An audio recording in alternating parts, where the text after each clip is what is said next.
হে যুবক, আমি তোমাকেই বলছি, আজকে আমার এ উপদেশ তোমার জন্যই।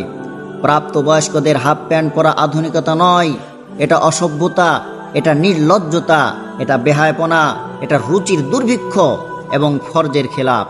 হে যুবক, তুমি কি জানো না একজন পুরুষের সতর কতটুকু?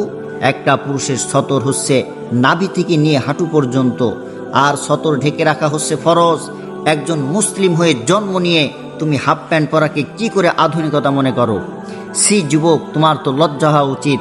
রাসূল সাল্লাল্লাহু আলাইহি ওয়াসাল্লাম বলেন, তোমার লজ্জা না থাকলে তুমি যা ইচ্ছা তাই করো। যেই ঘরে নারী পুরুষের যত লজ্জা, ওই ঘরে আল্লাহর তত বেশি রহমত বরকত নাজিল হয়। বুখারী শরীফের 6117 নম্বর হাদিসে বলা হয়, ক্বালা রাসূলুল্লাহ সাল্লাল্লাহু আলাইহি ওয়াসাল্লাম, আল হায়াউ লা ইয়াতি ইল্লা বিখাইর। নবীজি বলেন, লজ্জা এমন একটি স্বভাব, এমন একটি গুণ, যে ঘরের মধ্যে যত বেশি লজ্জা, যত বেশি লাজুকতা, ওই ঘরের মধ্যে ওই লজ্জা নামক গুণটা তত বেশি আল্লাহর পক্ষ থেকে কল্যাণ আর রহমত বয়ে নিয়ে আসে।